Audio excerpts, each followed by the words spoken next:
di dalam doa, lalu kita akan memulai webinar ini.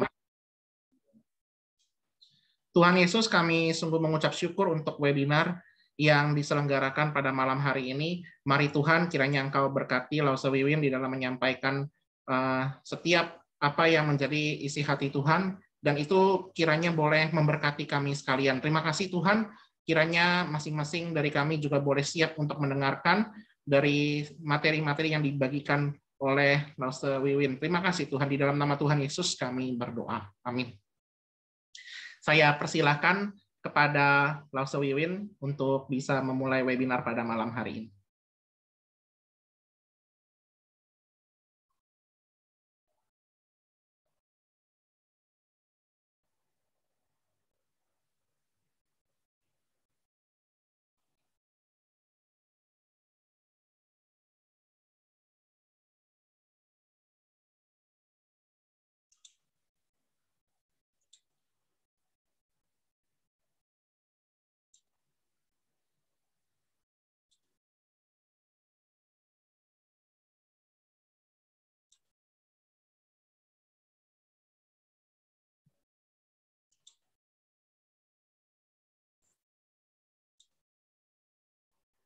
Baik, silakan Lause Wiwin. Oh, sepertinya terpental keluar. Mohon maaf. Kita coba tunggu ya sebentar lagi.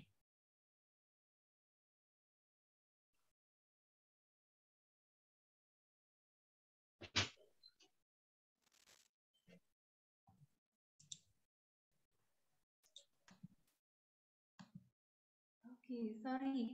Jaringannya cukup. Sorry. Apakah sudah diserahkan kepada saya, Lause Wiwin?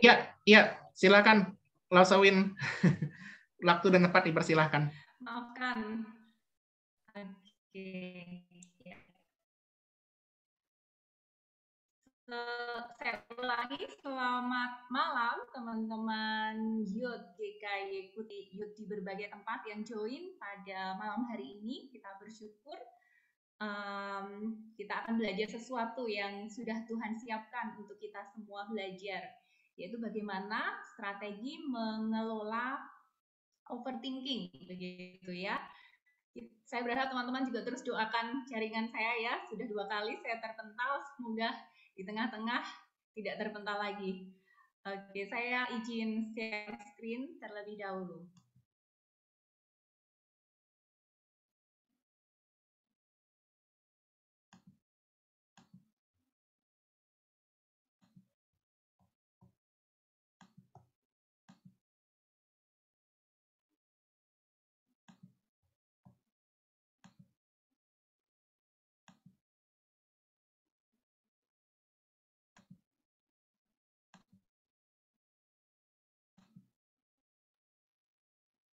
Apakah sudah terlihat teman-teman semua?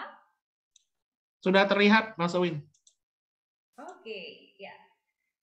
Youth yang saya kasihi di dalam Tuhan Yesus, saat ini kita akan belajar tentang sebuah topik yang cukup penting ya kita pelajari, walaupun ini masalah praktis, tetapi kalau tidak kita selesaikan akan banyak masalah begitu. Nah, di dalam seminar kali ini, seminar online kali ini, saya kasih judul strategi mengelola negatif overthinking. Saya disclaimer dulu ya, menegaskan bahwa yang kita akan bahas dari awal sampai akhir nanti adalah overthinking yang negatif. Mungkin teman-teman berpikir, apa ada ya yang positif? Sebenarnya ada, yaitu overthinking yang membuat seseorang itu bisa di dalam tubuhnya itu menghasilkan hormon-hormon yang membuat dia bahagia begitu. Nah, sekarang hari ini malam ini kita akan belajar tentang yang overthinking yang negatif yang menghasilkan banyak hal yang negatif buat hidup kita gitu ya. Kita akan mulai dari definisinya terlebih dahulu. Saya mengambilnya dari Kamus Online Merriam-Webster.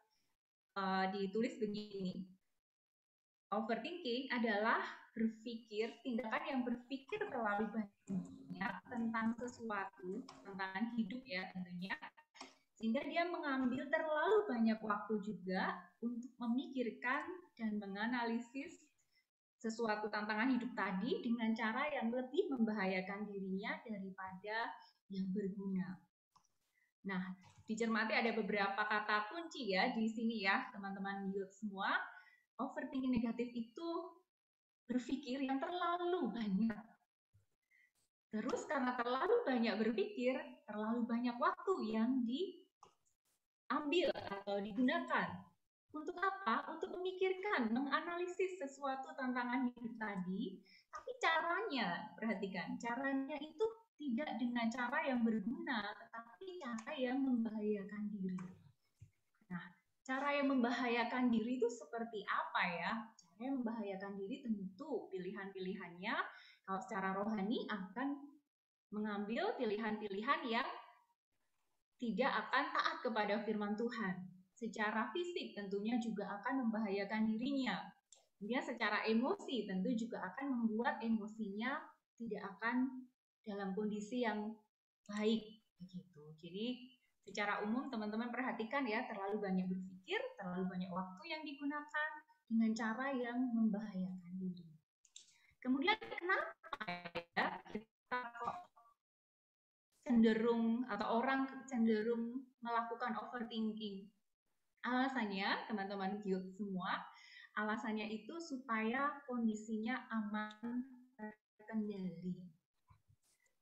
Jadi kondisinya awalnya dia merasa tidak aman, gitu. Jadi alasan mengapa overthinking, karena seseorang itu ingin membuat dirinya aman, merasa dirinya itu dalam kondisi yang bahaya sehingga berjuang untuk mengamankan dirinya dengan Maaf, cara Sewin, berpikir tadi. audionya Ya. mungkin agak boleh dikerasin sedikit, Lause. Apakah bisa? Agak sedikit ini sih, kurang terdengar dari teman-teman. Oke, sebentar ya. Iya, iya. Sebenarnya sudah full. Sekarang apakah sudah full? Lebih jelas, Lose? Masih ya? Iya, masih ada ini sih. Saya lepas ini. Bagaimana kalau sekarang? Coba dites dulu. Halo? Tes? Ya, mungkin sama aja sih, cuma sepertinya better sih. Oke, saya coba. Saya lebih keras. Saya sudah tidak pakai mic sekarang ya. Coba ya.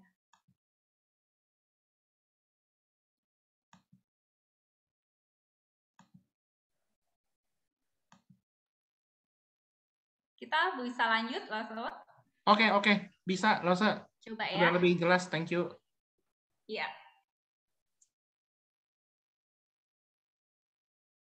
Iya. Tadi sampai untuk menjaga atau mengendalikan kondisi supaya kita aman, makanya seseorang terus-menerus berpikir, membuat strategi-strategi, menganalisis masalahnya supaya dirinya merasa aman begitu. Kemudian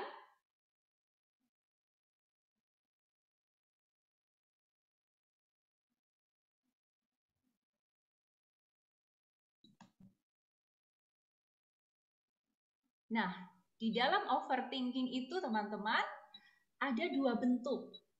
Dua bentuk yang seperti apa? Percakapan di dalam diri manusia tersebut ya, seseorang tersebut ada dua bentuk percakapan yang berkeliaran di dalam pikiran orang tersebut.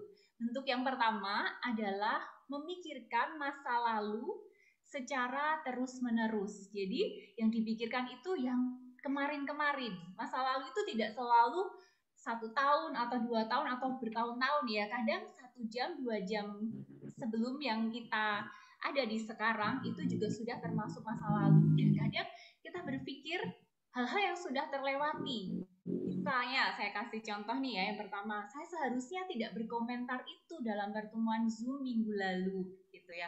Jadi dia menyesal tentang komentarnya di dalam sebuah pertemuan Zoom. Dia mengatakan saya seharusnya nggak berkomentar seperti itu. Nah, pikiran yang terus-menerus seperti itu termasuk overthinking bentuk ini.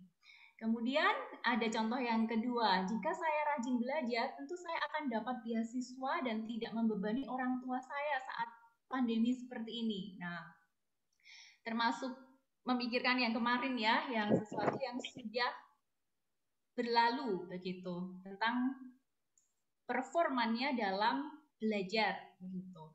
Kemudian ada juga contohnya, seharusnya saya tidak makan di rumah, di luar rumah, maka saya tidak akan menularkan virus COVID pada orang tua saya begitu. Jadi ada pikiran-pikiran seharusnya saya nggak melakukan ini itu.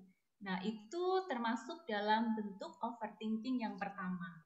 Kemudian yang contoh selanjutnya itu tadi dia kok berkata seperti itu ya, kenapa ya? Nah, cirinya tentang tidak dengan kata seharusnya, tapi yang kali ini dengan kata kenapa atau mengapa.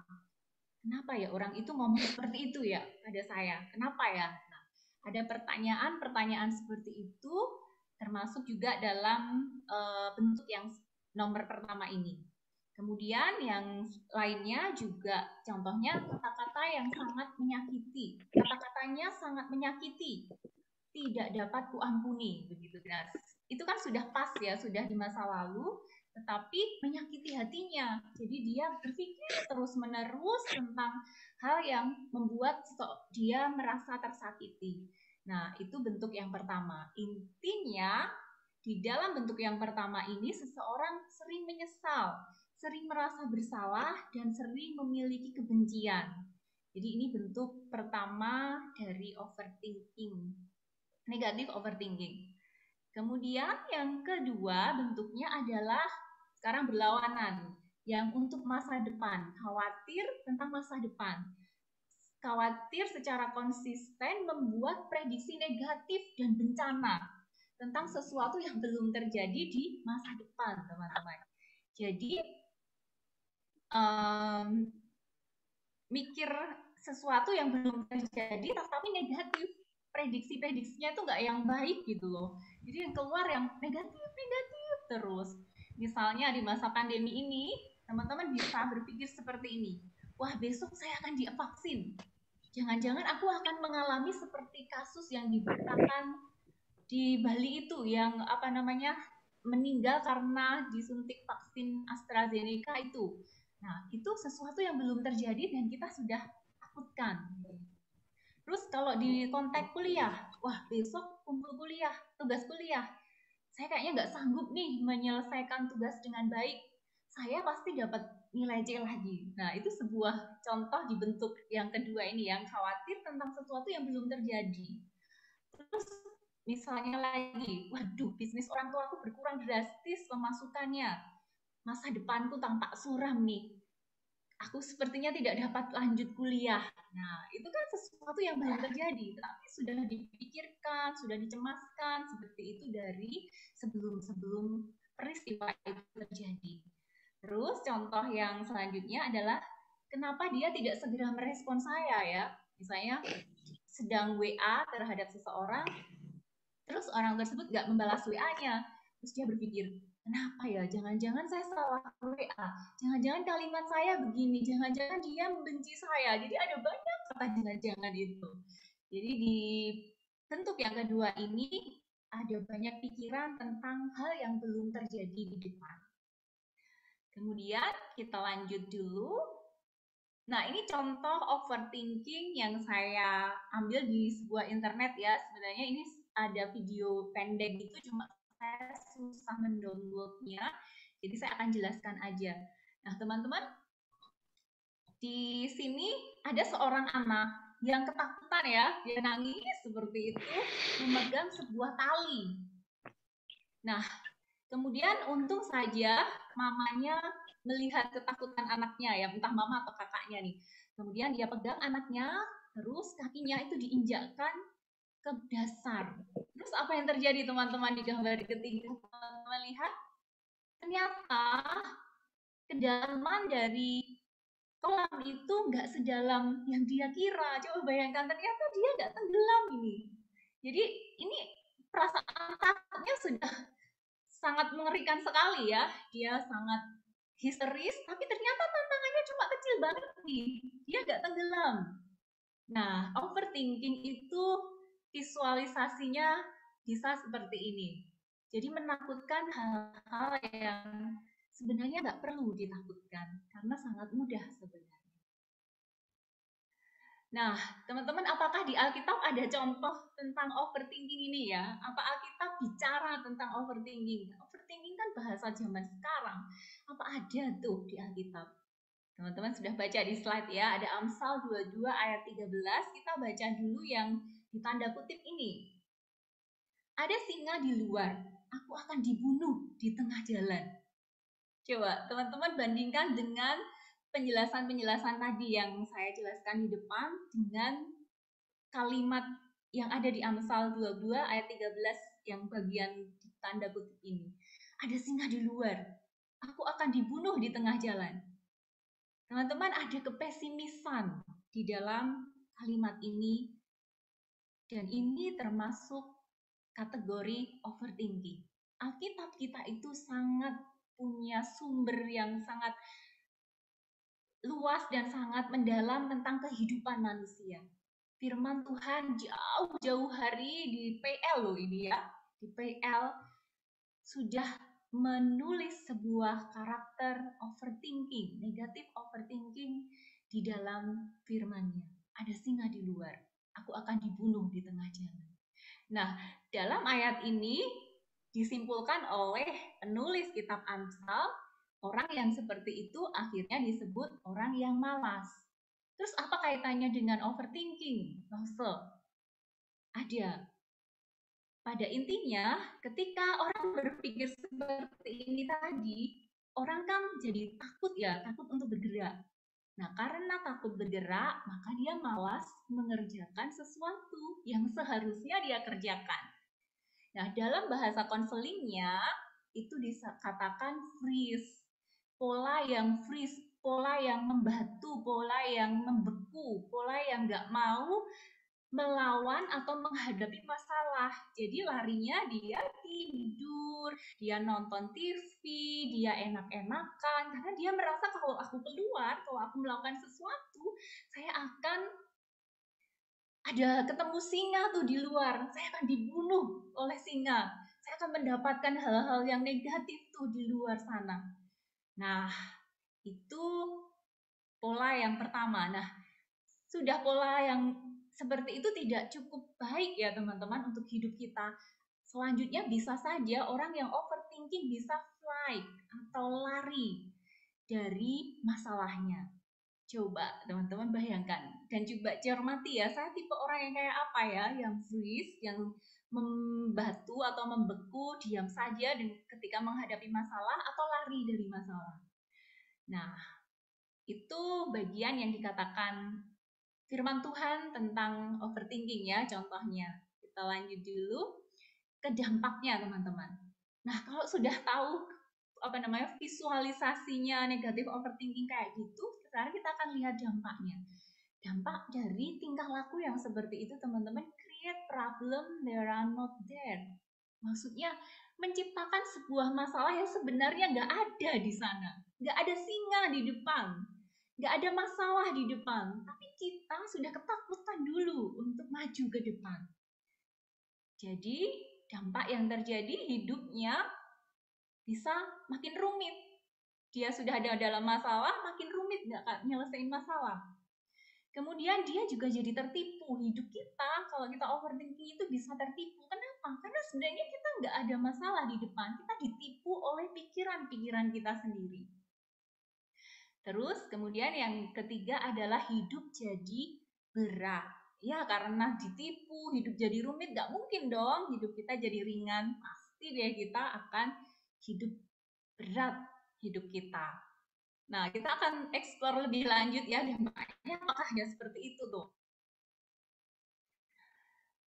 Yang jelas negatif overthinking bukan healthy thinking, bukan sebuah pemikiran yang sehat.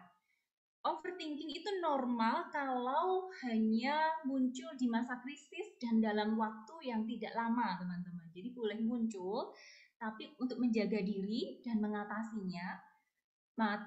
sebuah masalah, tapi nggak lama-lama. Nah, kalau sudah lama-lama akan mengakibatkan hal-hal yang mengerikan. Secara holistik dalam tubuh kita akan banyak masalah. Kita akan bahas satu aspek dulu ya, yaitu aspek fisik dulu. Apa yang didapat kalau seseorang cenderung overthinking? Yang pertama, ototnya itu akan sering tegang. Terus bisa persoalan lambung, mah gitu ya, yang perih, yang mual, yang kembung. Terus usus, bisa sering diare kalau mau presentasi diare, dan lain sebagainya. Kemudian ada sakit kepala, migrain yang berputar itu, sakit kepala yang berputar itu. Kemudian juga ada gangguan tidur. Kemudian bisa kelelahan yang akut sekali. Dia merasa hidupnya tiap hari lelah. Nah, itu dampak secara fisiknya. Kemudian, secara emosi, apa yang didapati seorang yang overthinking? Dia akan gelisah. Aduh, bisa enggak ya? Aduh, besok gimana ya? Gelisah tiap hari. Terus sensitif. Nah, karena kegelisahan ini kan jadi tegang. Kemudian orang-orang mau mengganggunya, mau bertanya, dia sensitif. Ngapain sih? Kamu ganggu-ganggu aku sedang tegang mikirin besok mau divaksin ya, seperti itu misalnya ya. Jadi sensitif jadinya.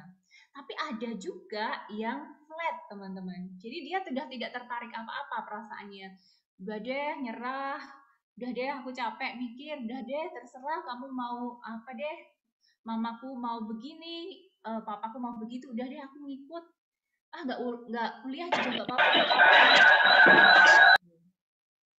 Kemudian bisa menimbulkan perasaan sedih, menderita, dan takut. Jadi hidupnya seseorang yang overthinking itu akan cenderung sedih, merasa menderita, takut.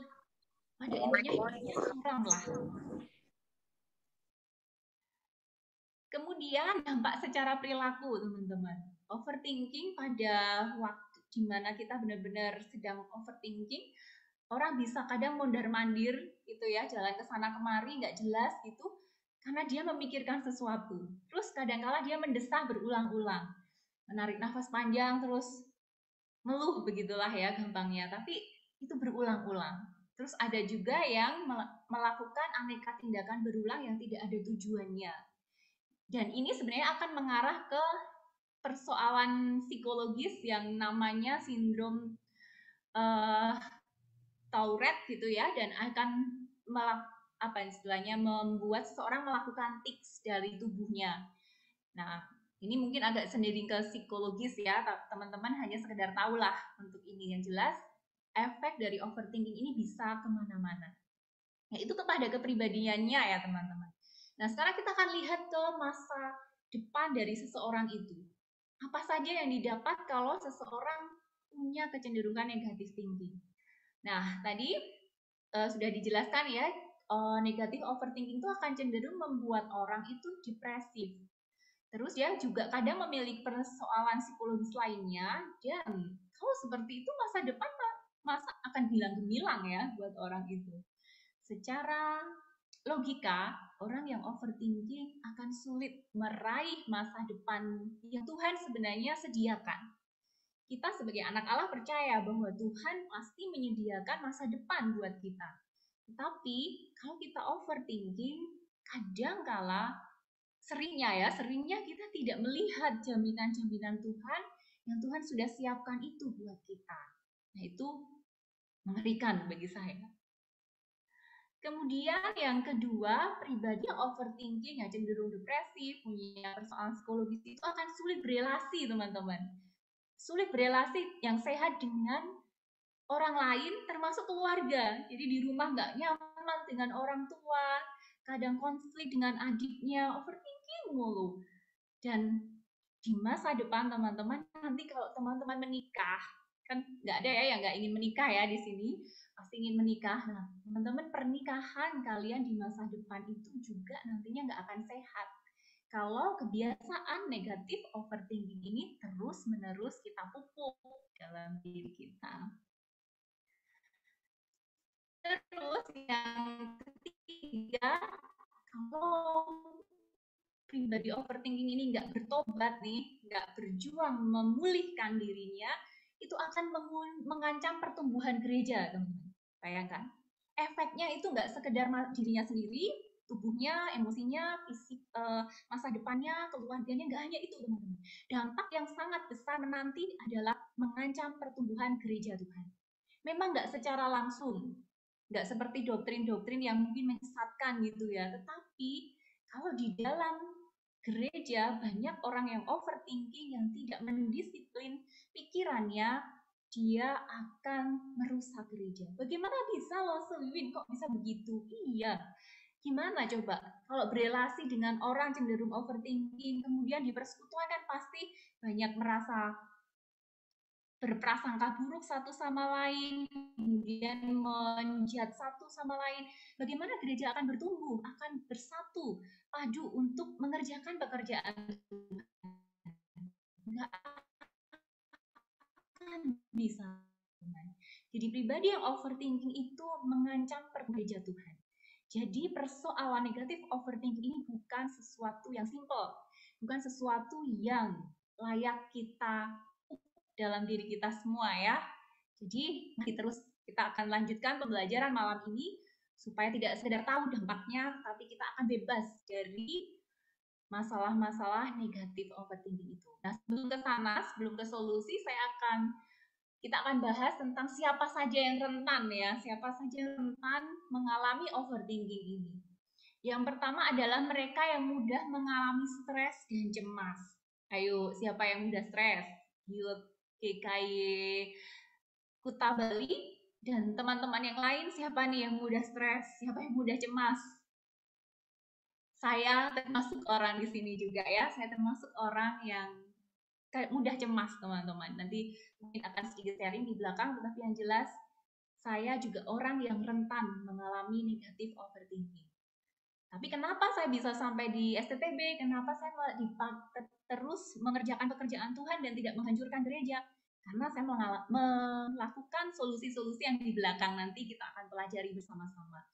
Yang jelas, kalau teman-teman saat ini merasa sedang termasuk mendiagnosa dirinya sendiri sebagai orang yang negatif overthinking, jangan takut, jangan merasa putus asa. Kenapa? Karena pembicaranya aja dulu juga yang begitu, bahkan sampai sekarang masih berjuang juga. Mari kita sama-sama belajar dan semangat untuk tidak stay di persoalan negatif overthinking ini terlalu lama ya.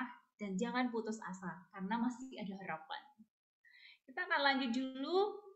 Siapa lagi yang rentan? Mereka yang punya pengalaman traumatis.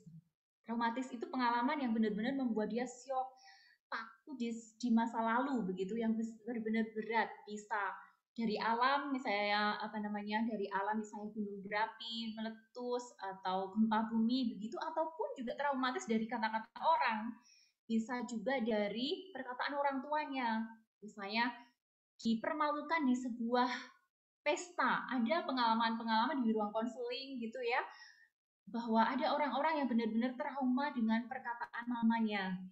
Nah, saya termasuk juga mengalami bagian ini. Ketika saya TK, saya malu sekali karena saya disuruh maju ke depan nyanyi, tetapi saya justru dipelototin mama saya dari luar jendela TK itu ya, ruang sekolah saya itu waktu itu. Ada pengalaman-pengalaman traumatis yang membuat seseorang mudah cemas tadi. Jadi coba teman-teman sambil perhatikan ya, saya punya pengalaman trauma enggak? Terus yang rentan selanjutnya adalah orang yang insecure, yang harga dirinya rendah, yang mengatakan dirinya bodoh, mengatakan dirinya nggak cantik, merasa dirinya miskin, nggak pintar, dan lain sebagainya. Nah, orang yang cenderung seperti itu akan mudah overthinking. Kemudian yang selanjutnya adalah mereka yang perfeksionis. Orang yang standarnya tingginya nggak sekedar tinggi, tapi sangat tinggi sekali. Kenapa? Karena kalau sudah sampai 100 dia nggak cukup, dia mintanya 150 nilainya. Dia dapat A nggak puas, mintanya A plus gitu, nggak mungkin ada gitu ya. Orangnya yang obsesif, yang selalu ingin sesuatu hal itu dialami dirinya sampai dia dapat. Terus suka mengontrol kondisi dan orang lain. Orang-orang yang seperti itu akan cenderung overthinking. Lalu yang kelima adalah orang yang lahir dari keluarga overthinker. orang tuanya, mamanya, papanya cenderung overthinking. Jadi anaknya ikut-ikutan dong mewarisi sikap dari orang tuanya. Nah, menurut penelitian 25-40% overthinking dari orang tua pasti terwariskan kepada anak-anaknya. Jadi teman-teman, kalau memang teman-teman negatif overthinking karena orang tua kalian seperti itu, melakukan overthinking ya wajar gitu ya, tidak perlu merasa buruk karena memang dibentuk dalam lingkungan yang seperti itu. Aneh dong kalau orang tuanya begitu malah anaknya sehat gitu.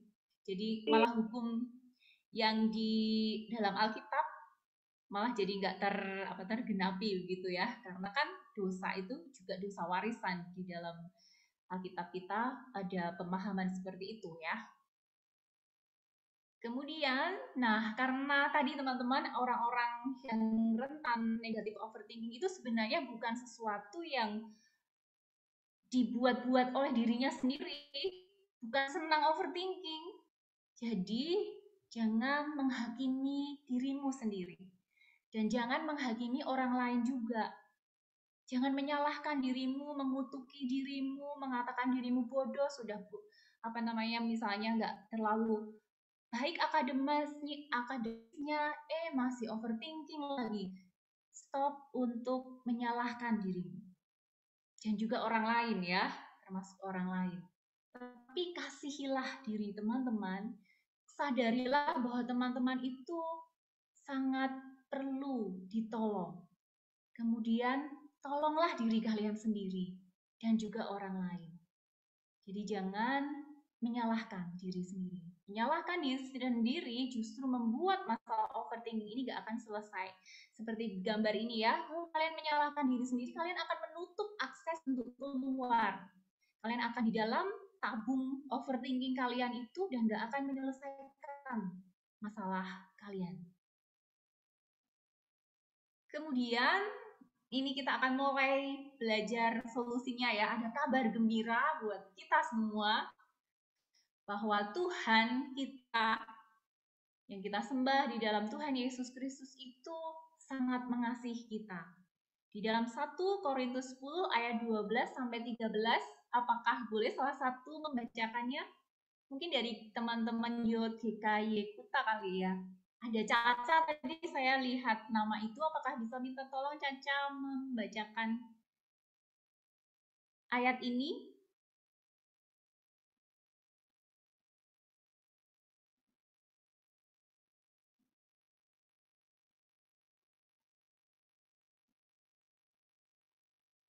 Halo?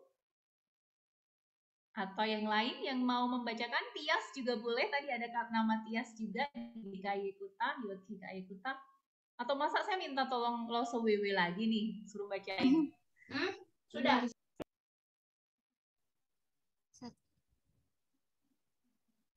Sudah. Saya bisa, Oke, silakan. Ya, silakan sih. Yang di layar ya. Iya, betul. 1 Korintus 10 ayat 12 sampai 13. Demikian bunyi firman Tuhan. Pencobaan-pencobaan yang kamu alami ialah pencobaan-pencobaan biasa yang tidak melebihi kekuatan manusia. Sebab Allah setia dan karena itu Ia tidak akan membiarkan kamu dicobai melampaui kekuatanmu. Pada waktu kamu dicobai, Ia akan memberikan kepadamu jalan keluar sehingga kamu dapat menanggungnya. Oke, terima kasih. Nah, teman-teman,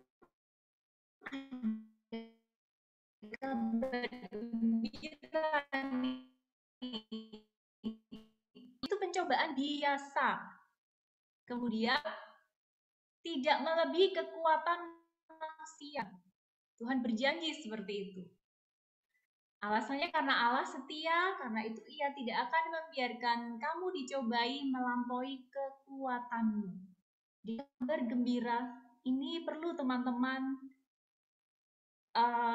renungkan dan sungguh-sungguh terima malam hari ini ya. Walaupun mungkin teman-teman merasa aku overthinkingnya akut sekali loh, nggak apa-apa. ada kabar gembira untuk kamu dan untuk kita semua ya, bahwa pencobaan-pencobaan yang kita alami itu biasa teman-teman, tidak melebihi kekuatan kita. Kemudian jaminan atau janji Tuhan yang ditulis di ayat ini adalah pada waktu kamu dicobai, Ia akan memberikan kepadamu jalan keluar. Tuhan itu akan berikan jalan keluar buat kita untuk mengeluar dari overthinking kita ini. Sehingga kita dapat menanggung dampak-dampak tadi, kita tidak akan terima karena kita bisa menanggung dan melawan overthinking itu sehingga kita dapat menang atasi overthinking ini. Nah, kita akan belajar step by step. Yang pertama, step yang bukan paling harus ini ya, tapi harus dimulai oleh seseorang yang mau lepas dari overthinking adalah harus sadar dulu bahwa kalian atau saya itu mengalami overthinking atau melakukan overthinking. Kenapa kalau nggak sadar nggak mungkin orang akan berjuang untuk keluar dari persoalan ini. Jadi ketika tadi sudah belajar tuh penjelasannya, contoh-contohnya, nah aku termasuk overthinking nggak ya? Kalau sudah sadar, itu poin yang baik sekali. Itu sesuatu yang sangat sudah memberikan kita harapan untuk kita bisa keluar karena kalian sudah sadar.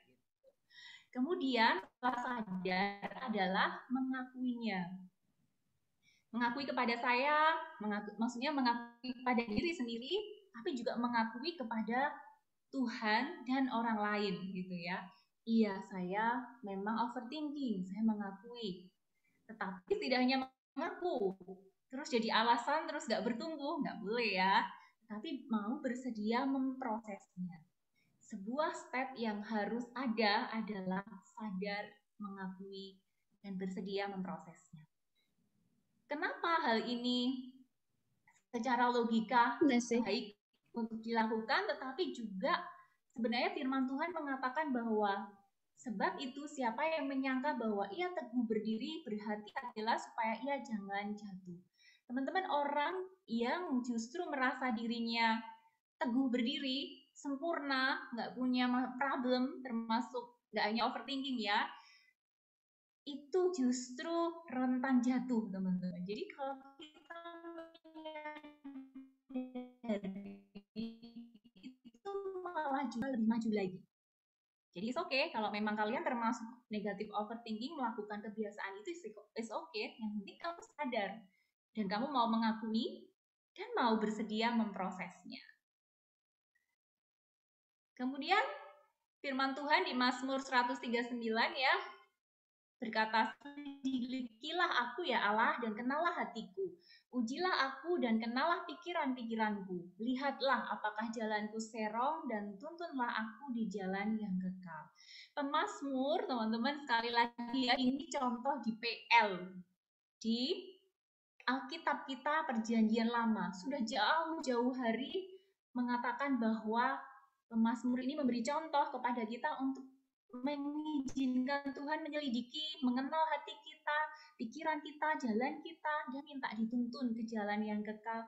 Itu salah satu poin yang pertama tadi, contoh poin yang pertama, bagaimana mengakui, menyadari, kemudian mengakui, dan mau memprosesnya.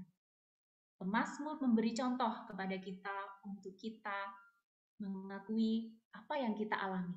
Tidak perlu ditutup-tutupi, tidak perlu disembunyikan pakai topeng, tidak perlu diganti atau diselimurkan dibuat seolah-olah nggak mengalami itu. Nggak perlu teman-teman. Pemazmur justru memberi contoh untuk kita mengakui di hadapan Allah terkhususnya ya. Itu poin yang pertama. Sekarang yang poin selanjutnya yang tidak kalah penting dan sangat penting sekali adalah mengalami kelahiran baru.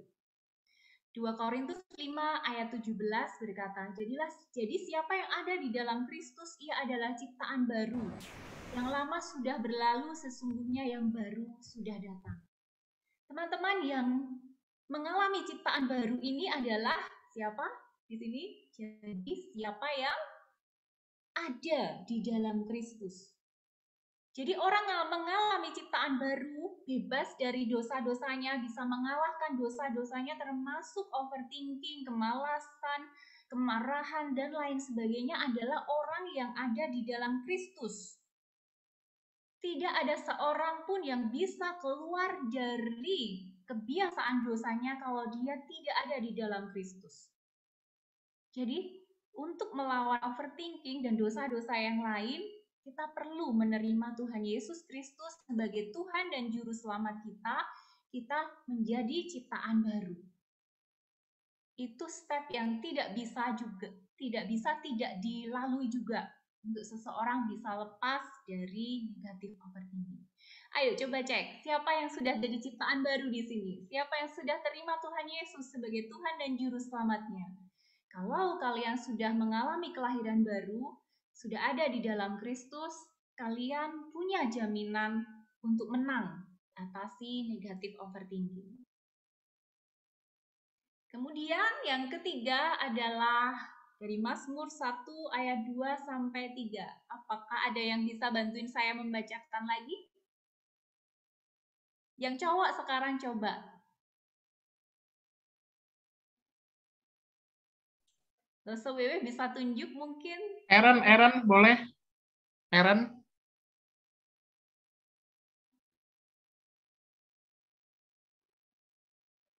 Atau ya, boleh. Silakan Aaron. Ini bacanya yang di layar aja ya? Iya. Berbahagialah. Mazmur 1 ayat 2 sampai 3. Berbahagialah yang kesukaannya ialah Taurat Tuhan dan yang merenungkan Taurat itu siang dan malam. Ia seperti pohon yang ditanam di tepi aliran air yang menghasilkan buahnya pada musimnya dan yang tidak layu daunnya, apa saja yang diperbuatnya berhasil. Oke, terima kasih Aaron. Nah, dari Mazmur ini kita pasti sudah sangat familiar ya. Kita simpulkan bahwa salah satu step yang akan menolong kita untuk keluar dari overthinking adalah merenungkan firman Tuhan itu siang dan malam. Dia akan seperti pohon di tepi aliran air ya, yang buahnya menghasilkan buah pada musimnya. Itu tadi kan berlawanan dengan kondisi-kondisi yang dimana kita tidak mencapai masa depan, hanya dampak buruk tadi, itu kan berlawanan sekali. Jadi orang yang bisa keluar dari overthinking adalah orang yang hidupnya itu dekat dengan firman Tuhan, yang seluruh hidupnya itu dikontrol, diatur oleh firman Tuhan, karena dia merenungkan firman Tuhan atau Taurat itu siang dan malam.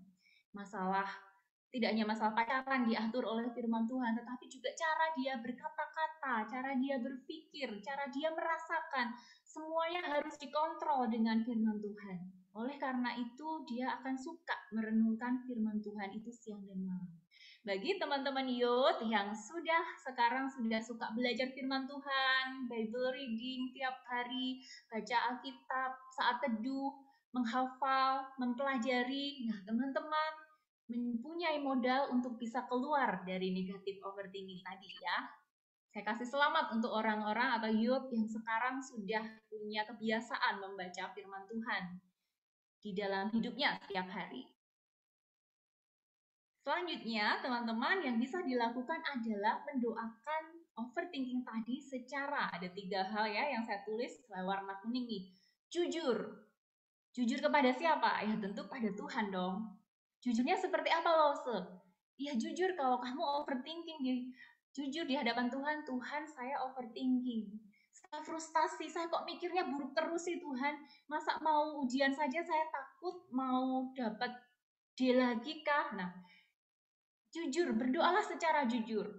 Tidak perlu ditutup-tutupi lagi ya. Tuhan tuh Maha tahu. Kita pakai topeng setebal apapun, Tuhan tahu. Jadi mending berdoalah secara jujur di hadapan Tuhan. Tuhan, saya frustasi overthinking tentang skripsiku misalnya, tentang paperku, tentang orang tuaku yang sedang bisnisnya sedang nggak baik. Saya stres untuk masa depanku Tuhan. Jujur saja teman-teman, nggak perlu ditutup-tutupi di hadapan Tuhan yang Maha tahu itu. Terus spesifik. Kalau berdoa, ya tadi ya contoh-contoh yang saya sebut tadi sudah spesifik ya, tentang nilai, tentang orang tua. Spesifik, saya overthinking tentang ini Tuhan. Spesifik katakan. dan doakan secara rutin. Nah, ini yang agak seringnya tidak banyak orang yang mau berdoa secara rutin untuk dosa-dosanya. Saya bersyukur sekali ketika SMA saya diajarin oleh pembimbing rohani saya untuk punya catatan doa. Ada 3 kolom, yang pertama kolom tanggal saya berdoa, kemudian yang kolom kedua itu tentang pokok doanya, kemudian yang kolom terakhir adalah jawaban doanya. Nah, saya menulis, teman-teman, menulis pokok-pokok doa saya, termasuk kebiasaan dosa saya, termasuk overthinking saya.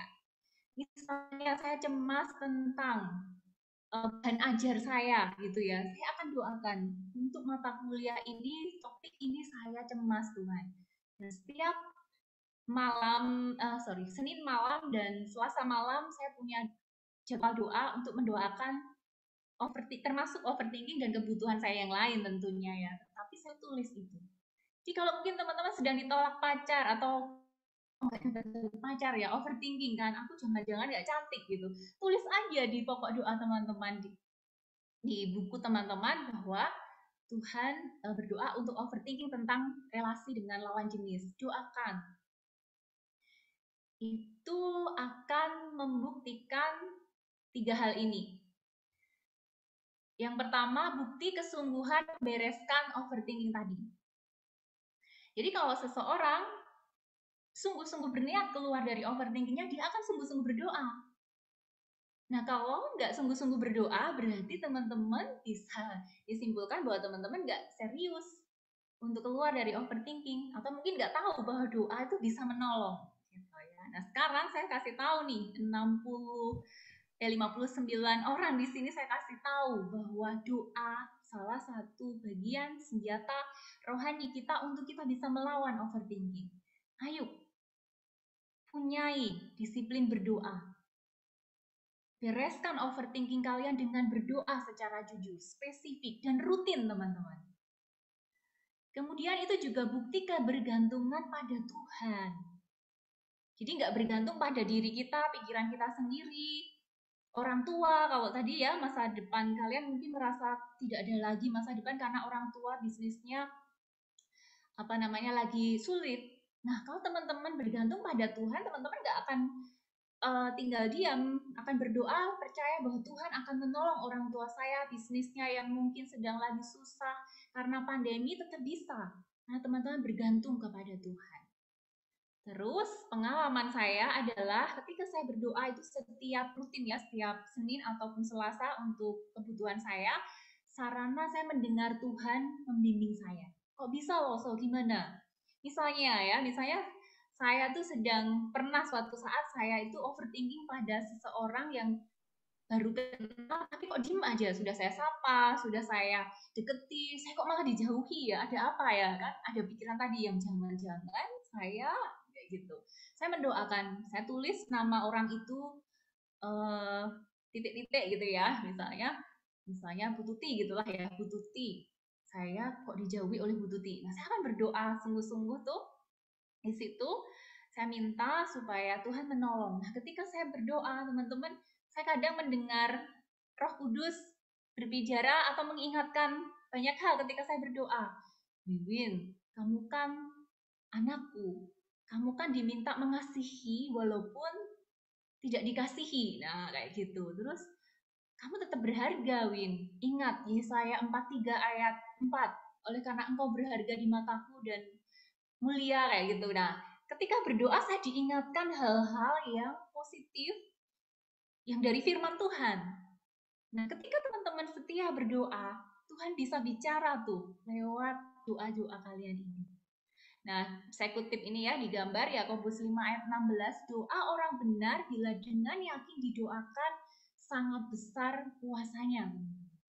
Jangan berpikir doa kalian yang duduk di kamar kemudian nggak dilihat banyak orang, nggak dilihat oleh Lasowewe ya, di kamar kan sendirian gitu, itu nggak ada gunanya teman. Itu sangat besar kuasanya.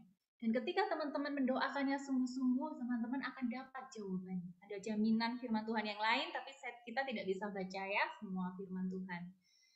Itu. Tapi teman-teman saya kabarkan hari ini bahwa mendoakan overthinking itu satu cara untuk kita lepas dari pencobaan. Kemudian yang keempat, solusi yang bisa saya usulkan adalah menceritakan penghalang pertumbuhan ini, yaitu overthinking tadi ya, pada pembimbing rohani. Nah, teman-teman youth GKI Kuta di sini ada Loso WW, atau mungkin ada loso-loso yang lain tuh di GKI Kuta, pembimbing rohani yang bisa menolong teman-teman. Kemudian juga teman-teman yang lain ya di luar GKI Kuta punya pembimbing rohani kan? Kebanyakan, ayo ceritakan dong kalau kamu overthinking pada siapa, tentang apa, tentang pelajaran atau tentang skripsi, ceritakan, jangan disembunyikan. Pemulihan gitu ya, ada slogan yang sangat familiar sekali ya. Ketika kita terbuka itu adalah awal pemulihan. Kalau kita nggak terbuka, kita nggak akan terpulihkan.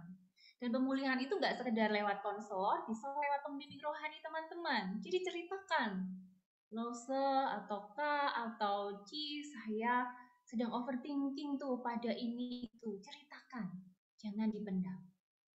Kemudian lalu minta proses mentoring. Nah, buat dicek gitu ya, di mentoring tiap berkala seminggu sekali dicek lagi gimana usahanya, apakah maksudnya usaha untuk keluar ya, apakah sudah berdoa, apakah sudah baca firman, apakah sudah terima Yesus. Nah, itu dicek tiap minggu supaya terlihat pergerakan atau progresnya gitu.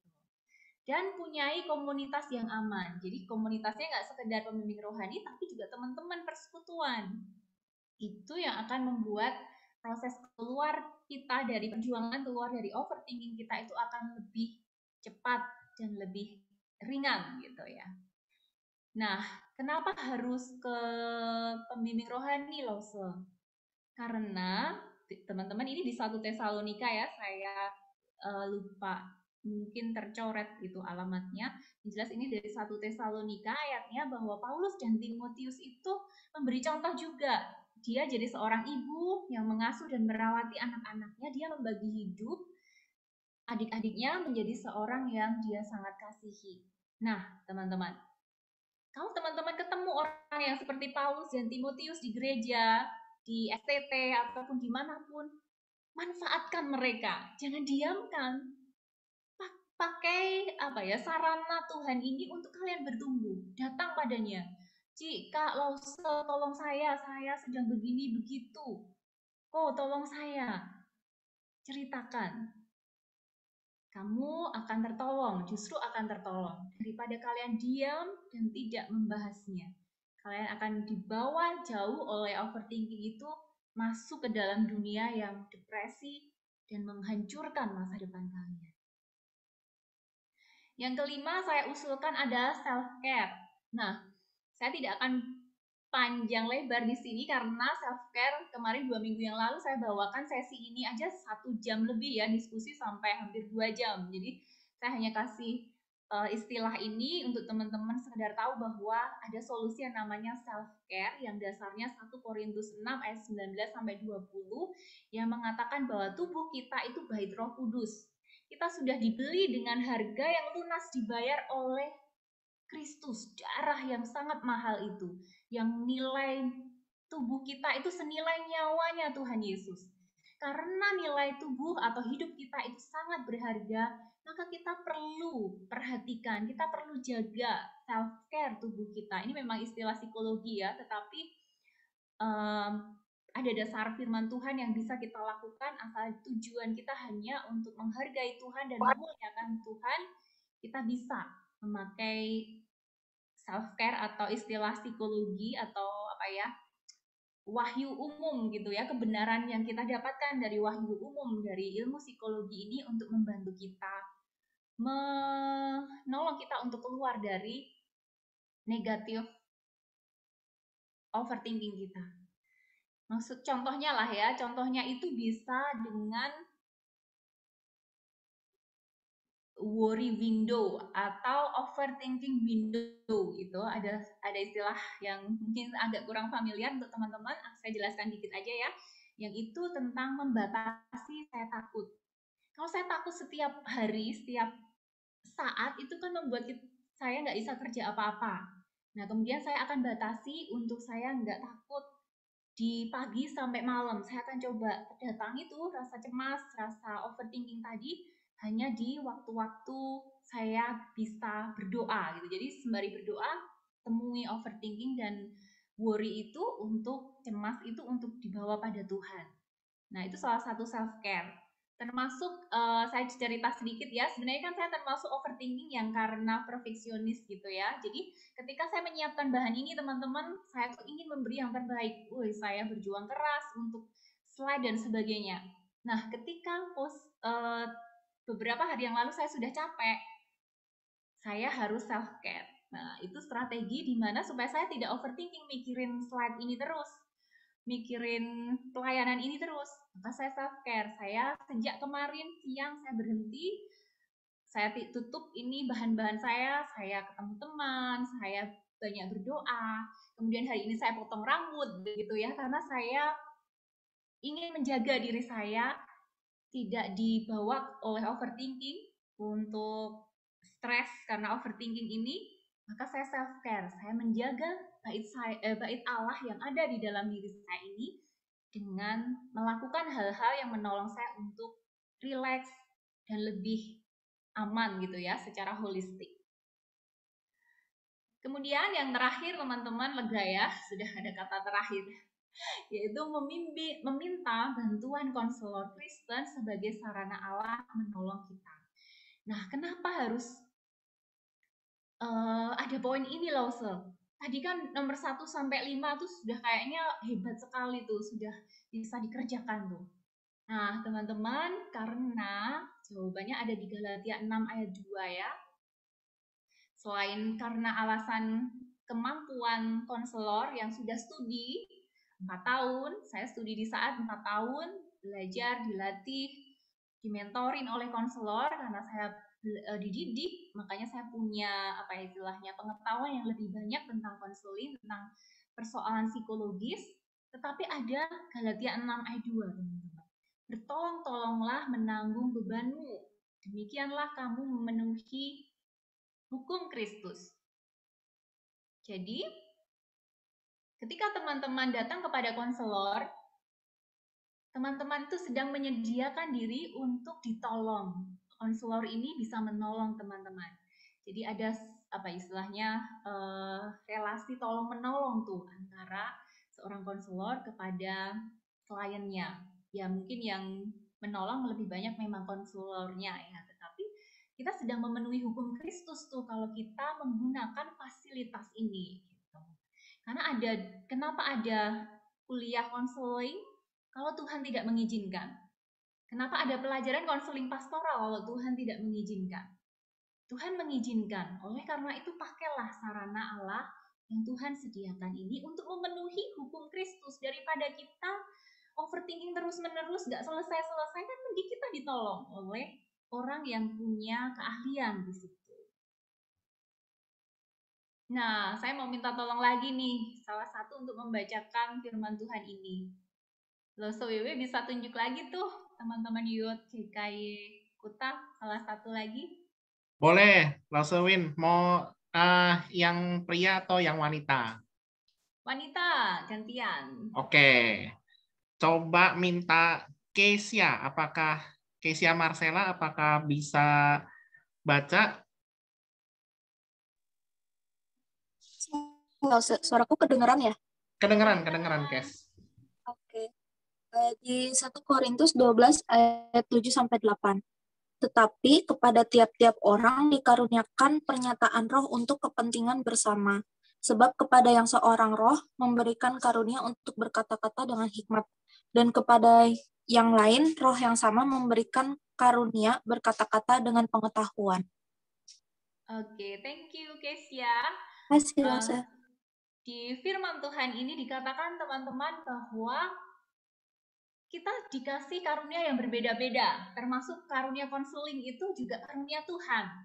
Tidak ada satupun karunia yang diberikan Tuhan ada di dalam diri seseorang tanpa pemberian Tuhan. Saya percaya itu. Orang bisa mengkonseling karena Tuhan yang memberikan karunia itu. Jadi itu harus dipakai untuk kepentingan bersama.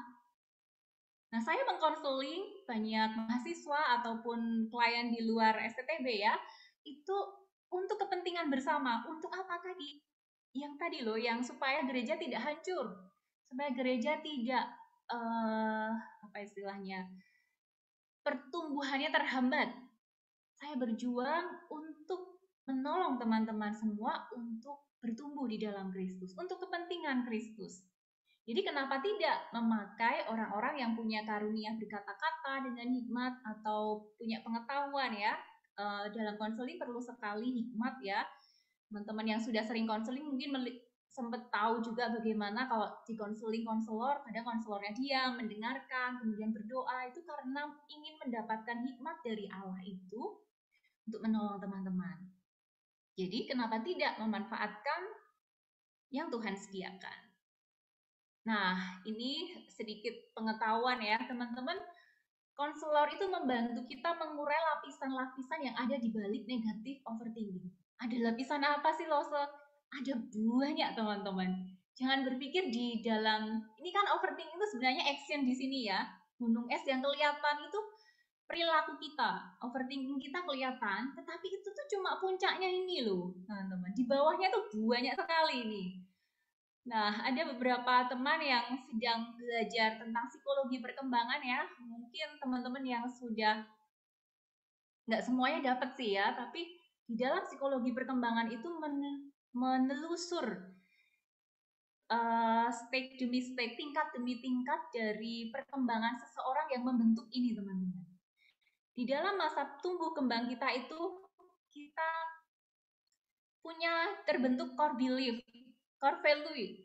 Terus kita dibentuk identitas kita. Terus nilai-nilai personal, kepercayaan, pikiran, habit itu kebiasaan. Itu terbentuk dari masa kecil dan melahirkan overthinking tadi. Nah, jadi konselor itu membantu kita untuk menelusur ini loh teman-teman. Dan kalau nggak punya pengalaman itu kelamaan. Saya jujur konseling rutin itu setelah saya usia kepala 3. Dan bagi saya itu sangat terlambat karena seharusnya kalau dari kecil, maksudnya lebih muda lagi, saya akan lebih mudah untuk keluar dari overthinking. Tapi nggak apa-apa, ya saya bersyukur saya tetap bisa tertolong oleh Tuhan melalui hamba-hambanya. Nah, sekarang teman-teman youth kan masih kepala 2-an ya, mungkin ada yang 19, 18 gitu, sudah tahu nih hari ini bahwa ternyata overthinking itu terjadi nggak serta-merta muncul gitu aja ya, lahir langsung ada overthinking gitu ya di kepala kalian. Enggak, ada prosesnya. Nah, teman-teman perlu konselor untuk membantu kalian menemui, mengurai lapisan-lapisan itu, terus ditolong untuk memenuhkan kebutuhannya yang dulu belum terpenuhkan. Misalnya, berpikir atau percaya bahwa dirinya tidak cantik. Itu mungkin kebutuhannya adalah karena dari kecil nggak pernah dipuji oleh orang tuanya bahwa dia cantik gitu ya. Itu kebutuhan. Nah, konselor akan menolong kalian untuk belajar memenuhkan kebutuhan itu melalui relasi dengan tubuh Kristus, dengan pembimbing rohani tadi, dengan konselor juga, dan semuanya yang bisa dipakai. Kita akan berjuang untuk memenuhkan kebutuhan itu. Terus mencari solusi selanjutnya gimana bisa keluar dari overthinking kita.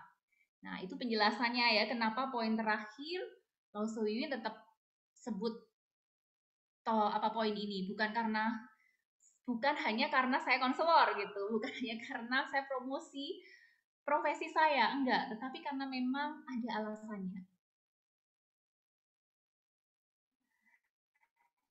Nah, teman-teman, sekarang kesimpulannya, saya mengencourage teman-teman semua, mengharapkan teman-teman yang mungkin sekarang sudah menyadari bahwa teman-teman punya kebiasaan negatif overthinking, yuk berjuang keras untuk stop overthinking. Kenapa saya buat berjuang keras? Karena teman-teman ada banyak orang yang tahu dirinya overthinking, tetapi tidak berjuang. Hanya sekedar tahu. Dan menjadikan alasan itu untuk menutupi atau tidak mau bergerak. Ayo berjuang. Saya sudah melakukan perjuangan itu, gitu ya. Saya sudah memberi teladan teman-teman saya termasuk orang yang overthinking, negatif overthinking. Tapi saya berjuang keras melalui step tadi semuanya saya lakukan 6-6-nya, dan waktunya nggak sekedar setahun 2 tahun, sampai sekarang bertahun-tahun saya berjuang keras, saya persisten berjuang untuk tekun melakukan itu terus-menerus. Sakit memang, saya harus nangis kadang. Saya kadang merasa, Tuhan, saya benar-benar gak bisa kontrol nih kepala saya, maksud saya pikiran saya ya. Tuhan, saya ingin berhenti berpikir itu, tapi saya susah sekali. Saya berkali-kali saya menangis di hadapan Tuhan, Tuhan tolong saya tidak mampu. Tapi teman-teman, ketika saya ngomong tidak mampu, tapi terus setia berjuang keras, saya bisa sampai di sini. Karena Amsal 23 ayat 18 untuk saya dan teman-teman, firman Tuhan ini untuk saya dan teman-teman semua. Karena masa depan itu sungguh ada, dan harapanmu itu tidak akan hilang. Nah, kalian mungkin berpikir, keluargaku begini, orang tuaku begitu, bisnisnya begini, studiku begitu. Mungkin teman-teman berpikir banyak alasan yang mengatakan teman-teman tidak akan punya masa depan. Tapi firman Tuhan mengatakan orang yang di dalam Kristus, ia punya masa depan. Harapan kita semua tidak akan hilang. Jadi ayo stop overthinking. Saya tahu tidak mudah. Saya bertahun-tahun, saya menangis entah berapa liter air mata saya untuk keluar dari kebiasaan ini. Saya berjuang keras. Saya mengajak teman-teman semua untuk berjuang keras juga bersama-sama dengan saya ya. Dan ini sebuah ayat yang harus juga kita pegang menjadi bagian kita untuk terus bertahan di dalam masa kondisi yang susah sekalipun. Nah, kali ini bisa minta tolong Lose Wiwi kali ya yang bacain, supaya lebih powerful Lose untuk teman-teman GKI Kuta. Baik, Lose Win. Saya akan bacakan dari Yeremia 29 ayat yang ke-11. Sebab aku ini mengetahui rancangan-rancangan apa yang ada padaku mengenai kamu. Demikianlah firman Tuhan, yaitu rancangan damai sejahtera dan bukan rancangan kecelakaan untuk memberikan kepadamu hari depan yang penuh harapan. Ya, thank you Lose Wiwi. Teman-teman pasti sangat familiar ya dengan firman Tuhan ini. Tapi coba kita renungkan lagi ya. Mungkin teman-teman sekarang berpikir, kalau Tuhan baik kepadaku, kenapa sekarang pandemi saya harus pulang, maksudnya nggak kuliah di di universitasnya masing-masing. Kenapa saya harus ketemu orang tua saya yang begini begitu, membuat banyak masalah di rumah, jadi kacau kuliahku atau belajarku di sekolah. Teman-teman pegang, Tuhan punya rancangan-rancangan yang damai sejahtera, yang penuh damai sejahtera. Bukan rancangan kecelakaan, termasuk masa lalu kalian yang mungkin pernah dibully, pernah dikatain kasar mama, tidak pernah dipuji cantik oleh orang tua, atau dipuji ganteng oleh orang tuamu. Itu bukan rancangan kecelakaan. Itu untuk memberi kepadamu hari depan. Tuhan tetap punya rancangan untuk memberi hari depan kepada kita yang penuh harapan, teman-teman. Jadi terus pegang firman Tuhan ini, penuhkan firman Tuhan ini di kepala kita, setiap hari renungkan, supaya kita bisa melawan overthinking kita, negatif overthinking kita. Begitu teman-teman, ini pustaka yang saya ambil ya, dari buku, dari tulisan Gwendolyn Smith, Ibu Aileen Mamahit, saya beberapa tulisannya, dan dari pengalaman hidup saya sendiri, yang itu yang saya bisa bagikan. Terima kasih untuk atensinya, hampir 1 jam lebih ya, teman-teman masih berjuang untuk bertahan, 55 orang. Nah, untuk terakhir saya ingin sebuah video, teman-teman bisa dengar ya? Langsung bisa dengar ya? Bisa langsung. Oke, 3 menit kita lihat. Ini beberapa banyak macam masalah hidup yang kita jalani, teman-teman. Percuma. Overthinking bisa buat bunuh diri loh ujungnya. Dan saya tidak mau kalian ngalami itu. Ada yang buat depresi, nggak mau ngapa-ngapain. Mandi, makan, sarapan. Udah beberapa hari ini nih nggak bangun-bangun tidur nih. Bau kan? Ayo bangun yuk. Halo. Aku Overthinking insecure juga banget. Aku dipicu insecure. merasa diri aku nggak berharga, minder banget. Ya, itulah. Overthinking bisa buat Aku nggak orang tahu putus harus asa. ngapain lagi. Kamu minta aku Orang tua pun bisa masuk ke rumah overthinking loh, mertua. teman. Dan saya Aku nggak mau sudah kalian nanti jadi orang Kamu tua yang minta aku overthinking ya. berhenti bekerja, Saya aku ingin juga kalian mau. dari muda, Terus kalian kamu mau apa lagi? Aku nggak ngerti. keluar dari overthinking, kecemasan. Karena gereja di masa depan adalah tanggung jawab kalian. Kalau gereja dipenuhi Saya orang tuh yang nggak suka dengan diri gereja saya bisa sendiri. hancur kamu. Kadang-kadang saya nggak pengen marah. Kelewatan ya, kepencet. Kok begini sih? Overthinking yang Seharusnya karena lebih perfeksionis baik, sama seharusnya saya lebih ya. cepat, seharusnya lebih sempurna. Kok bisa begini? Kalian tidak sendiri kalau kalian mengalami Frustasi deh aku.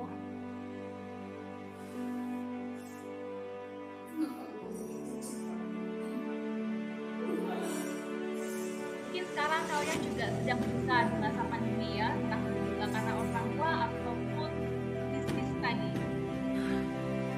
Overthinking bisa melahirkan perceraian, teman-teman. Kalau kalian overthinking dan pasangan nantinya kalian bisa bercerai. Kalian tahu tidak boleh bercerai. Overthinking juga bisa buat kalian kecanduan. Kecanduan gadget, kecanduan obat terlarang, kecanduan kerja, kecanduan kerja. Kalian tidak sendiri kalau kalian menyadari kalian termasuk orang yang hindarkan kegaduhan diri kalian dengan bukti jika kalian tahu kebenaran.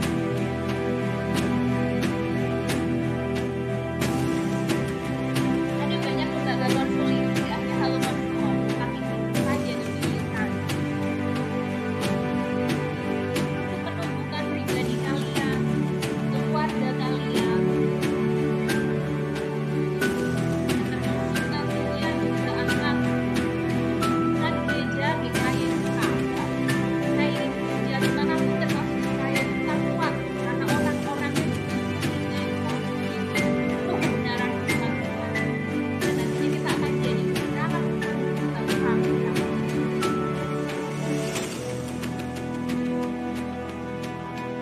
Ini nomor kontak yang teman-teman bisa hubungi kalau teman-teman merasa butuh bantuan. Oke, begitu teman-teman semua. Apa yang dapat saya bagikan? Mari kita berdiskusi. Kalau ada pertanyaan atau hal-hal yang belum jelas, kita bisa berdiskusi. Saya serahkan ke Lose WW juga mungkin untuk moderator. Thank you sekali. Ini saya sangat terberkati dan saya juga merasa bahwa teman-teman juga sekalian sangat terberkati oleh materi yang dibagikan oleh Lause Wiwin ya. Nah, jadi ini kesempatan kita untuk boleh bertanya. Memang sudah ada beberapa pertanyaan yang masuk kepada saya secara pribadi. Kita punya waktu mungkin 15 menit ya. Kalau misalnya teman-teman ada yang mau raise hand dulu atau misalkan mau ketik di dalam chat room, bisa melakukannya sekarang. Sebelum mungkin saya bacakan juga pertanyaan-pertanyaan yang masuk kepada saya secara pribadi. Apakah ada teman-teman yang mau bertanya secara langsung?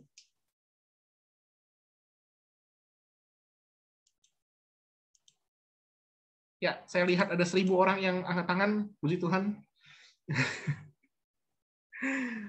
Oke. Nah, ini dia. Ada pertanyaan dari saya, kepada saya seperti itu ya, dari saudara Bill. Lause mau nanya, kalau di gereja nggak ada konselor gimana? Terima kasih. Itu pertanyaannya. Silakan, mungkin Lause Win. Oke, kalau di gereja nggak ada, itu wajar sekali ya. Bukan berarti gerejanya kayak apa, karena memang ini pelayanan yang termasuk baru begitu. Belum banyak gereja yang memiliki sumber daya konseling begitu ya. Tetapi teman-teman jangan putus asa. Ada tadi Halo Konselor ya, salah satunya. Teman-teman bisa hubungi saya. Maksudnya hubungi Halo Konselor. Kalau mau konseling dengan saya masih bisa. Saya punya waktu 1 jam. di Halo Konselor setiap minggu, tapi bisa juga dengan konselor yang lain begitu. Jangan merasa putus asa hanya karena gereja nggak ada konselor. Kami siap membantu. Banyak juga ya sebenarnya lembaga konseling, teman-teman bisa search juga. Oh ya, tadi kan ada Facebook dan IG-nya ya. Saya berharap teman-teman bisa follow.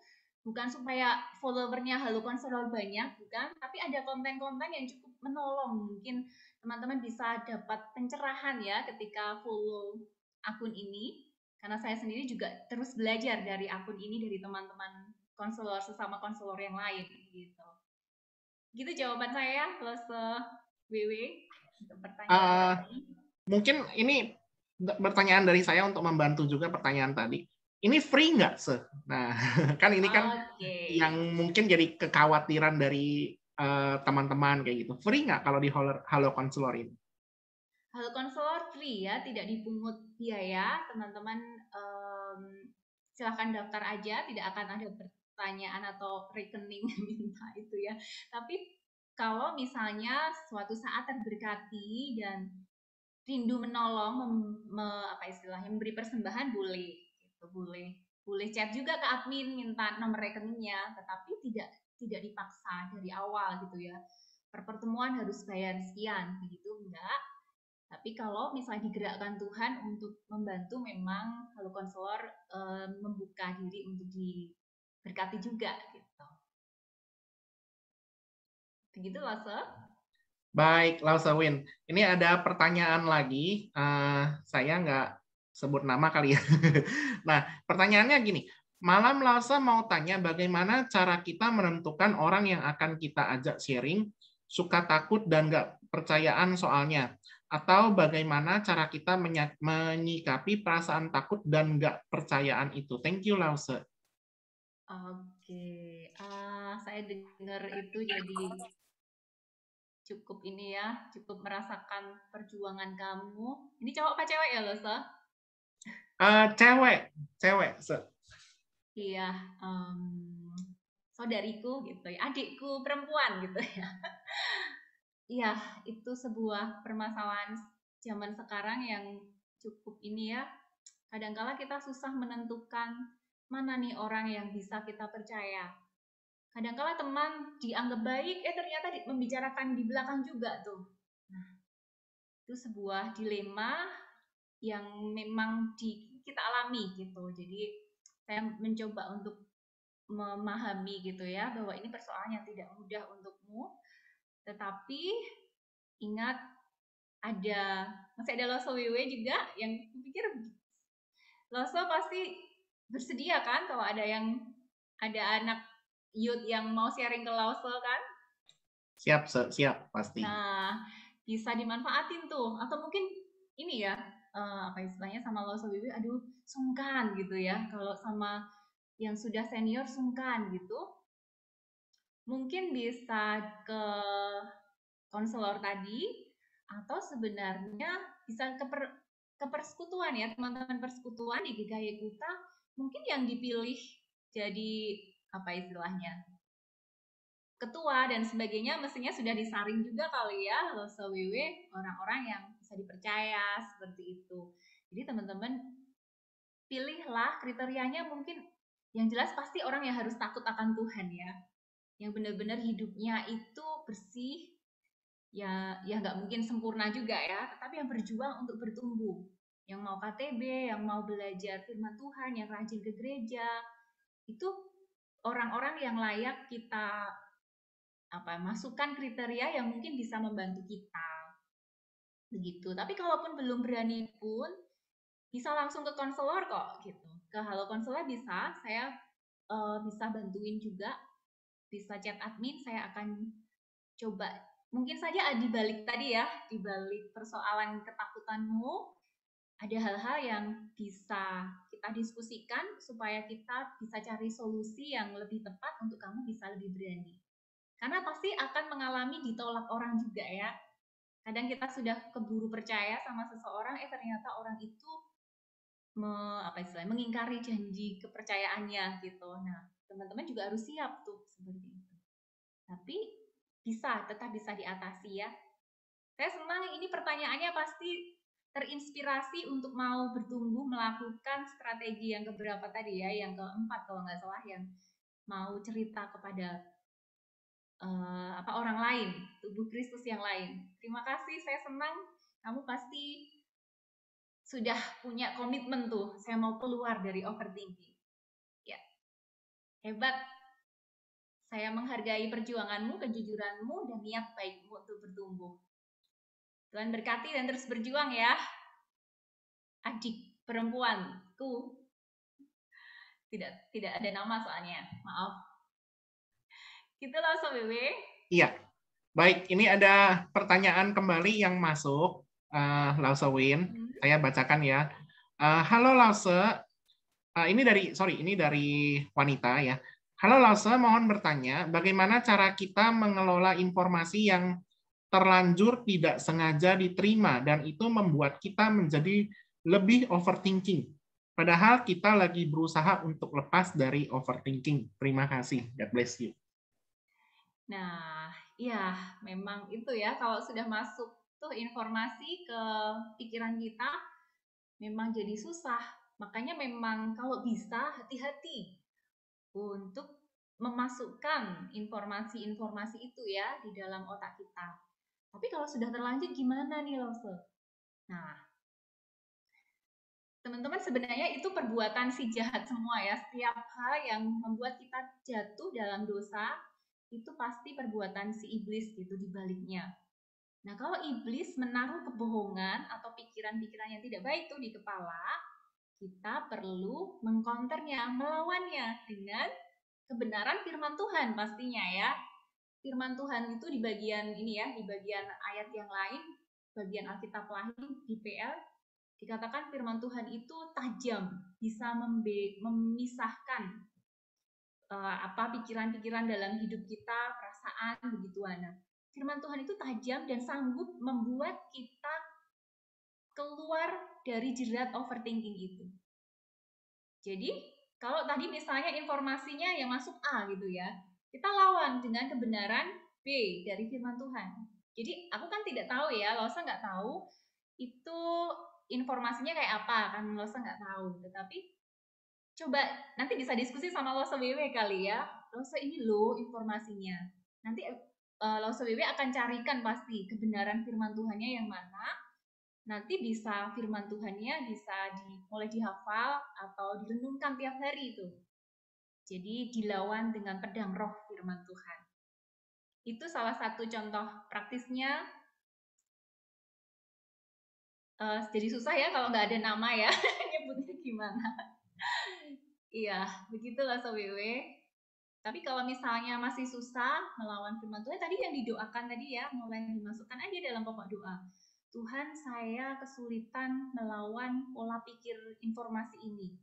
Tuhan tolong berikan kebenaran baru, tolong saya untuk melawan kebenaran yang tidak benar ini, ketidakbenaran ini. Gitu. Begitulah Sob WW. Semoga membantu. Baik. Terima kasih, Lause Win. Ini juga ada pertanyaan lagi. Kalau yang ini juga dari wanita, banyak juga ya wanita yang tanya. Apakah posesif termasuk overthinking? Nah, ini tentang masalah relasi kayaknya. Silakan, Lause Win. Posesif. Nah, kalau konseling ya, kalau misalnya yang tanya ini konseling denganku, saya akan tanya dulu. Posesifmu karena apa? Wujudnya seperti apa? Nah, saya akan telusur dulu tuh dari pikirannya, thinkingnya tadi ya, habitnya. Terus kalau kamu posesif, kamu ngapain aja tuh ke pria ini atau ke pacarmu begitu ya. Nah, kita akan telusur dulu. Dan iya, ini kan kalau posesif itu sebenarnya kan tindakannya ya, yang atas tadi ya, actionnya posesif. Tapi di bawah itu ada pola pikir yang membuat orang posesif. Nah, orang posesif itu kan takut kehilangan kan, takut ditinggal kan. Itu bagian yang membuat, karena cemas, tadi kan orang overthinking karena cemas, tidak aman. Jadi makanya berpikir terus gimana caranya supaya dia tidak lari dariku, cowok ini tidak lari dariku. Aku dandan yang cantik misalnya gitu ya, aku jadi makin pintar supaya menarik. Nah, untuk menarik dia jadi milikku, milik seseorang. Nah, itu berarti termasuk bagian overthinking. Tetapi persoalannya ini bukan masalah diagnosa saja ya teman-teman. Jangan berpikir pelajaran hari ini hanya seperti goalnya, maksudnya tujuan saya atau webinar ini ada bukan supaya kalian sekedar sok tahu, jadi pintar untuk mendiagnosa. Saya tidak merekomendasikan itu. Tapi pelajaran hari ini adalah menolong kalian untuk bertumbuh pribadi kalian. Jadi setelah kalian nanti bersangkutan tadi tahu bahwa kalian termasuk posesif tadi karena overthinking, jangan berhenti di situ ya. Terus bertumbuh gimana caranya untuk tidak posesif. Dan itu juga tidak mudah, saya yakin sekali. Saya termasuk orang yang begitu, teman-teman. Kalau saya berrelasi dengan seseorang, kadang saya takut ditinggal. Nah, tapi perlu strategi supaya saya sehat. Relasi. Begitu ya, temanku, adikku. Begitu lah, Sowiwi. Baik, terima kasih Lausewin. Itu ada pertanyaan juga di grup chat. Atau Lausewin mau bacakan? Ada yang boleh? Ya di grup chat itu. Apakah toxic relationship bisa muncul karena sikap overthinking? Ini ya, pertanyaan dari Altur. Sebentar. Toxic relationship bisa muncul karena overthinking. Bisa sekali, kan tadi ya, kita kan tadi ketika overthinking, orang bisa pola relasinya nggak baik.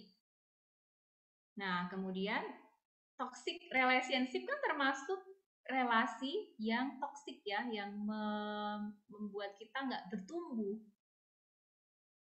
Jadi ada kaitannya Altur untuk toxic relationship dengan overthinking. Ingat definisi tadi ya, yang pertama tadi, berpikir terlalu banyak, buang waktu banyak dengan cara yang membahayakan. Nah, toxic relationship itu kan membahayakan. Pola-pola berelasi yang membahayakan. Tidak hanya dari pikiran, awalnya pikiran dulu ya, pikiran yang jelek-jelek, oh aku kayaknya mau ditinggal nih oleh pacarku misalnya ya, yang posesif tadi, maka aku harus membuat segala cara supaya pria itu tidak jatuh kepada orang lain. Maka saya menjadi orang yang bisa bergantung padanya, kemudian jadi meneror yang bersangkutan, yang cowok itu supaya tidak ditinggal. Ada orang-orang ya, kasus yang tidak mau putus, maksudnya ada satu yang mau putus tapi yang satu enggak dan mengancam bunuh diri. Ada yang gitu loh. Ya ini kan termasuk toxic relationship ya. Karena dia berpikir kalau putus, ini kan negatif overthinking ya, kalau aku putus masa depanku hancur. Jadi saya toxic aja deh. Saya tidak mau diputus, saya bertingkah dengan berbagai cara supaya saya tidak diputuskan pacar. Itu kan termasuk contoh toxic relationship. Gimana nih Altur, saya kan nggak toxic, tapi dia yang toxic. Jadi bagaimana saya untuk menolong dia agar terlepas dari overthinking pribadinya. Oke, berarti Altur ini mau bantuin teman gitu ya Altur? Coba kamu bisa unmute, coba jelasin sebentar. Konfirmasi.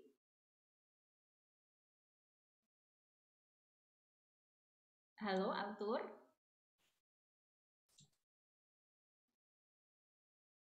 Oke, kalau nggak ada konfirmasi saya jawab ini ya, sepemahaman saya ya. Kalau memang kamu ingin menolong orang temanmu itu yang toksik, kamu perlu ini tadi ya, bantuin tadi saran-saran yang pertama sampai ke 6 tadi, termasuk kalau kamu nggak bisa nolong ya udah dorong dia untuk ke konselor sih yang mudah supaya kamu tidak apa istilahnya banyak terganggu juga. Karena kadang kalau kita yang nolong, tapi maksudnya orang yang nolong itu belum punya skill konseling, bisa saja jadi muncul masalah baru sih, Autur. Jadi saranku mending kamu bisa bantuin dia untuk ke konselor, atau tadi step-step nomor 1 sampai nomor 5 tadi dilakukan ya. Semoga membantu. Kayaknya itu yang pertanyaan di chat cuma itu ya, Lause Wiwi. Ada yang japri lagi, Lause Win. Mungkin karena waktu 2 pertanyaan terakhir ya, Lause. Oke. Ini dari, sorry. Hampir saya sebut namanya. Diminta untuk tidak menyebutkan namanya. Malah saya mau sebut lagi. Dari seorang putri, gitu ya. Apakah salah ketika saya merasa khawatir dengan sesuatu yang belum terjadi? Seperti contohnya saya mau kuliah, tapi ada beberapa hal yang menghambat. Saya berpikir tentang bagaimana cara supaya penghambat-penghambat ini tidak terjadi agar saya bisa kuliah. Ya, itu pertanyaannya, Rasawin.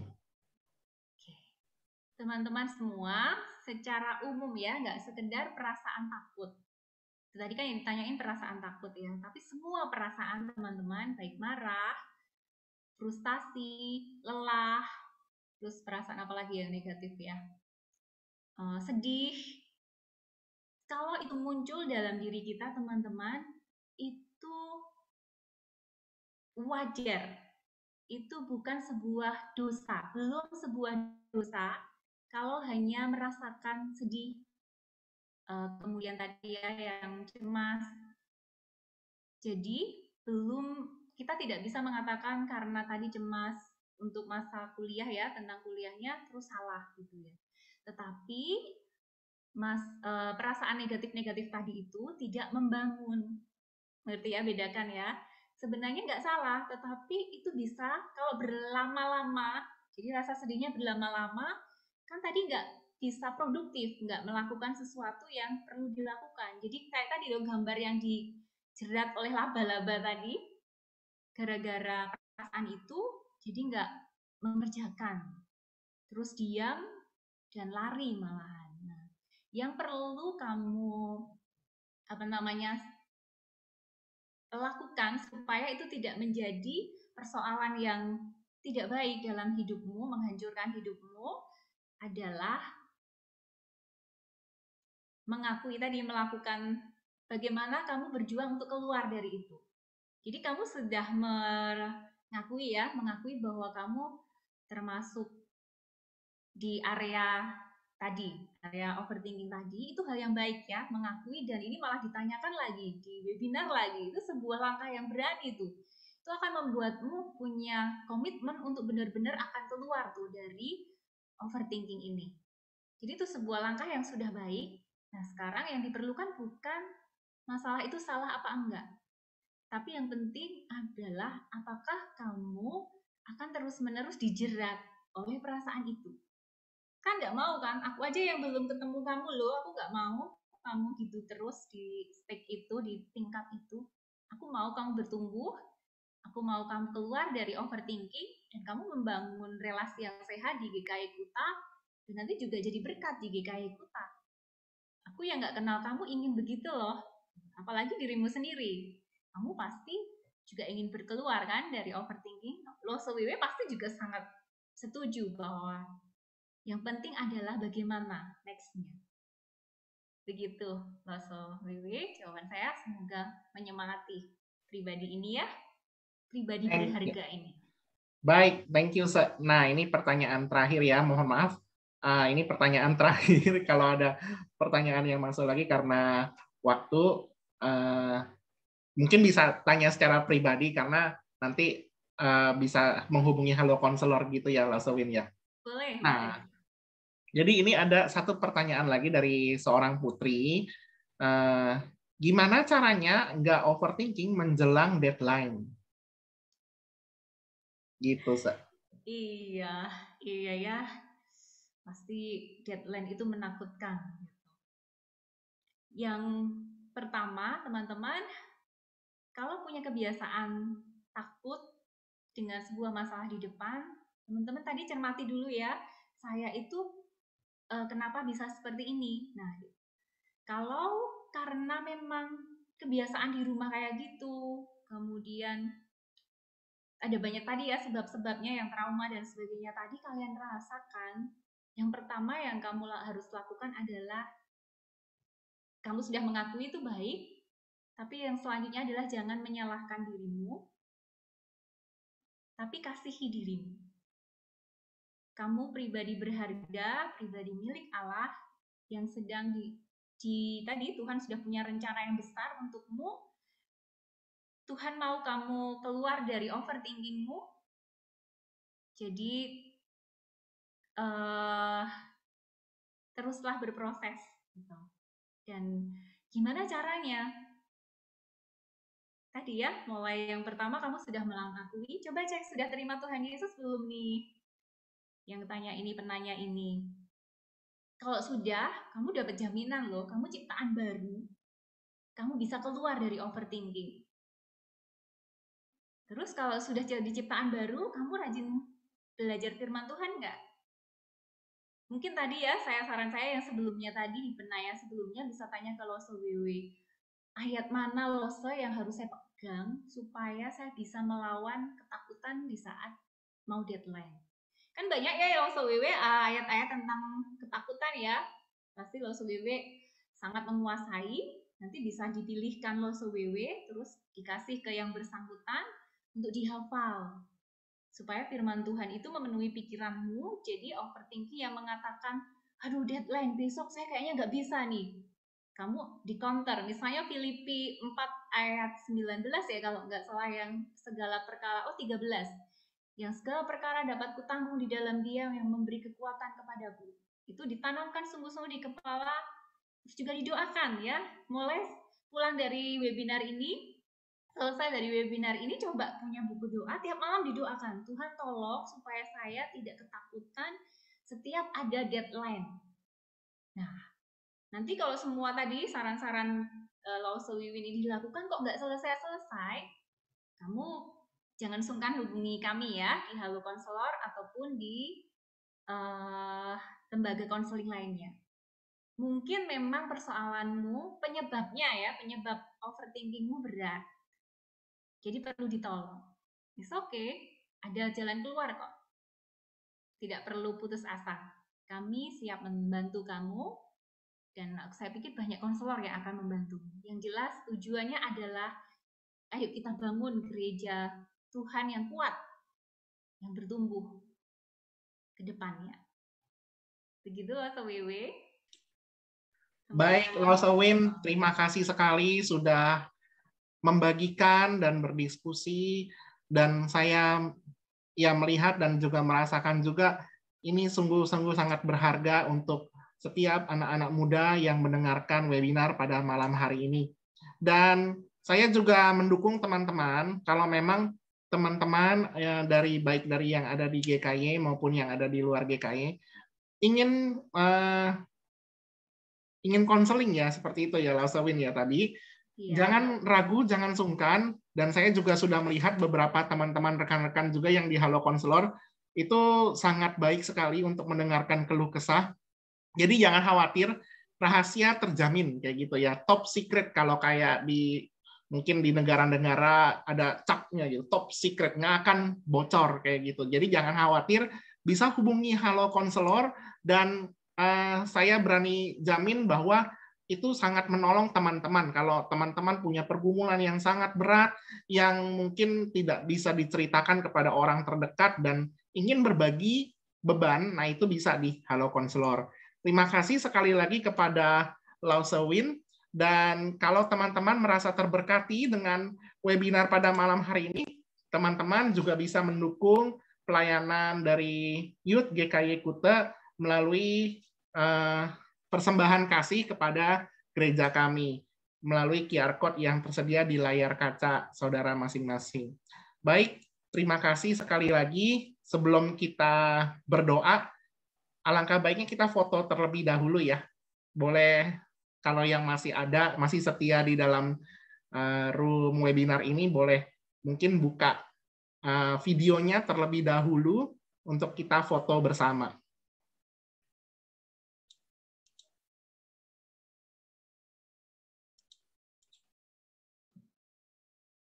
Karena ini masih ada dua layar, saya akan foto di layar pertama dulu ya.